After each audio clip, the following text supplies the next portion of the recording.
One.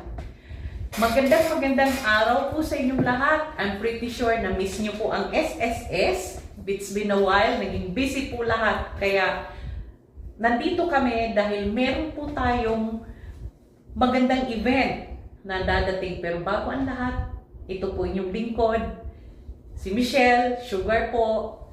Magandang hapon, magandang araw po sa inyong lahat. At Isani. And Spice, good evening. Ay, good morning pala ngayon sa Pilipinas. Masyadong maaga ngayon mula Batanes hanggang Sulu. Thank you for joining us tonight or this afternoon.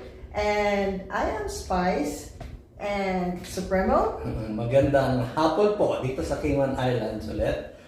Medyo busy po ang lahat ng tao dito sa Cayman Islands for preparation sa nangyayari po dito sa Caribbean. But luckily, sana po magtuloy-tuloy itong ng bagyo na to, ng tropical storm na to na hindi dadaan. And I'm sorry na makikita natin na yung dadaanan nito ay ang sister, or actually islands na napaka-close sa atin, which is Jamaica. And magandang buhay po para sa amin dahil nabiyayaan tayo at umiwas yung bagyo, at iiwas yung bagyo dito sa Cayman Islands. Ulit po, magandang hapon.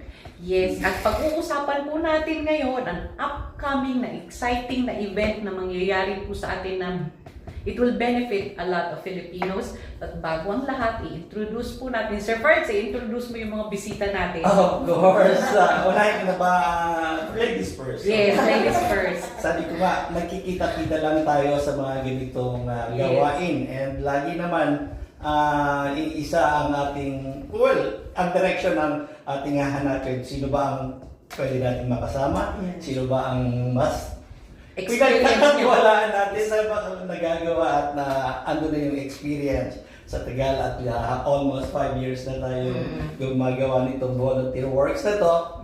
At laging ang bida sa document. Yes. Si Miss Pam. Ayan po si Miss Pam. Magandang hapon po sa lahat. Yun po, welcome.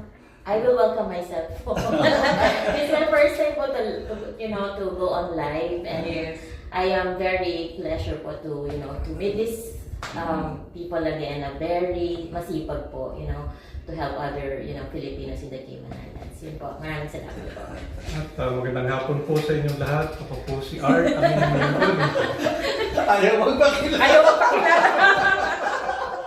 Baka masyadong mahaba yung papakilala. But I am happy to be part of this SSS this afternoon.